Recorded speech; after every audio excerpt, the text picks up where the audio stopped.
Welcome back to our discussion on section 4.2, logarithmic functions. We're going to talk about how to graph them.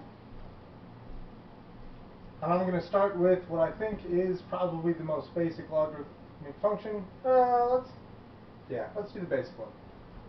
The log base 2 of x.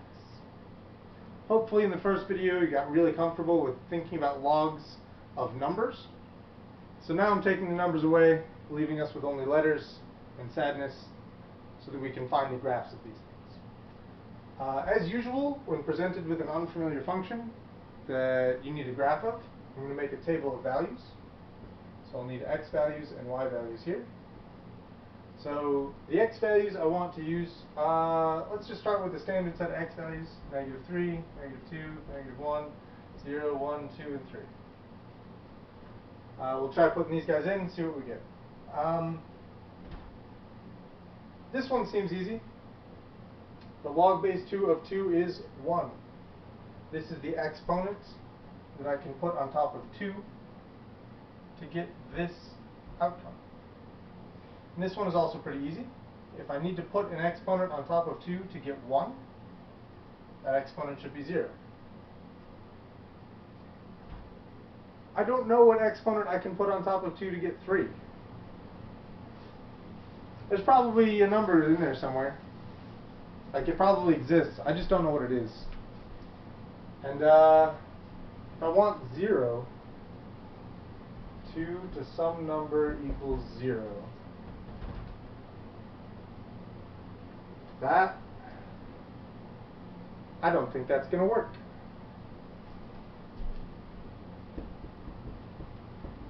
This function represents the sum totality of every possible exponent I can put on top of 2. Every single real number I could ever use as an exponent on top of 2. The outcome of that operation is represented on this graph. And this graph never touches 0.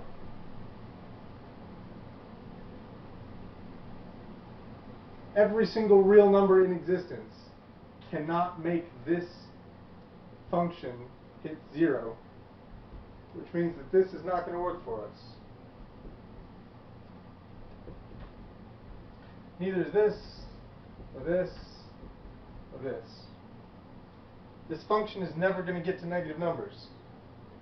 There's no exponent I can use here that'll make this equal -1. It just doesn't go down here. It never will. Which means, in the long run, that this is a terrible choice of x values. Like, I got 2 usable numbers here. This is probably a number, if I had a calculator, I might be able to figure out what this is.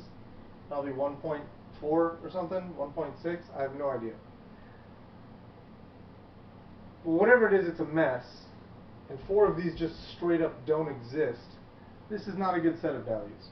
I'm going to pick a different set of values. The moral of this story is you have to be very selective about choosing what values you're going to take the log of.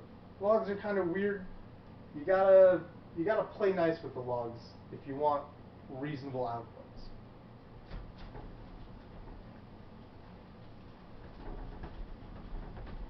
So, let's get a new set of x values. If I only want x values that I know the log of, well, I should definitely start with 1 and 2 and 4 and even 8. I know the log base 2 of these guys. 0 is not going to work, but I can go to the left of 1 without going all the way to 0. I could use 1/2, 1/4, 1/8 maybe. These are numbers that I know the log base 2 of. Log base 2 of 8 should be 3. 2 cubed is 8. 2 squared is 4. 2 to the first is 2. 2 to the 0 is 1. 2 to the -1 is 1/2. 2 to the -2 is 1/4. 2 to the -3 is 1/8. These are the nice numbers that I need to use if I want to graph this function. So, put these numbers on here. 1, 2, 3, 4, 5, 6, 7,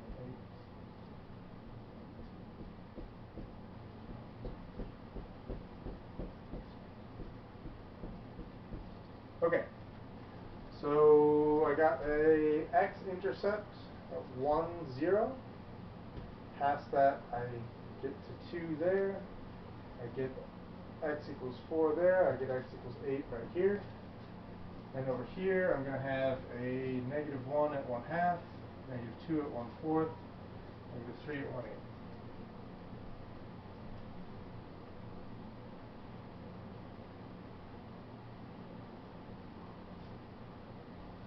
So I get a graph that looks like this.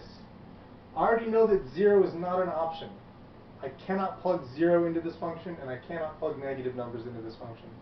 But I can get really, really close to 0. And as I get really, really close to 0, these numbers are going to get much, much, much bigger and more negative. So, just like the exponential function had a horizontal asymptote, this guy is going to have a vertical asymptote.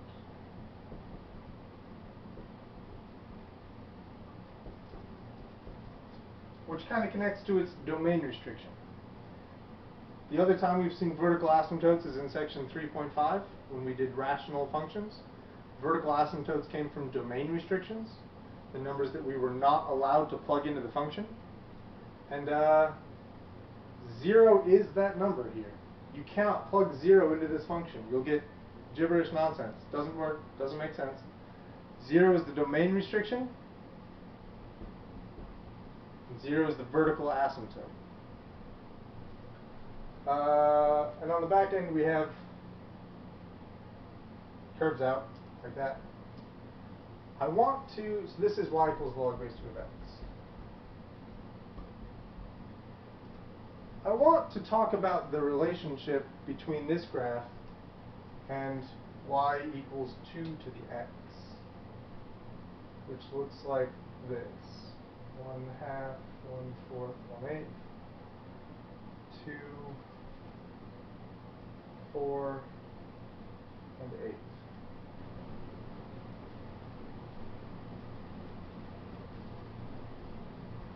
Still using blue for the comparison graph. I'm really hoping the blue is showing up on this camera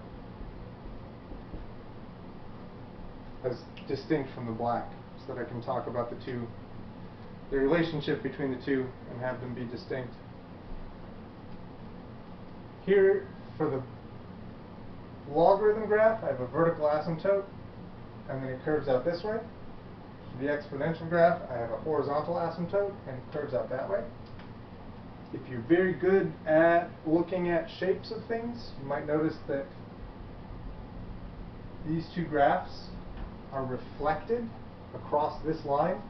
This is the line y equals x.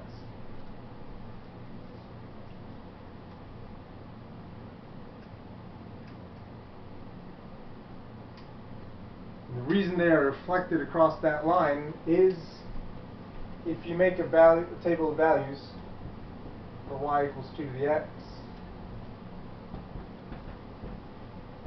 it should look like -3, -2, -1, 0, 1, 2, and 3. You should be getting 1/8, 1/4, 1/2, 1, 2, 4, and 8.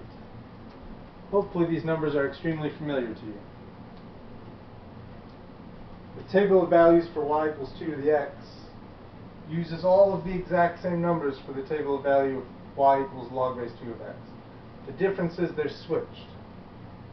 If you switch the x's and y's, you get this table. If you switch x and y, you get this graph. At the start of the last video, I defined a logarithm as an inverse exponential, and this is what it means for these things to be inverse. Switch x and y.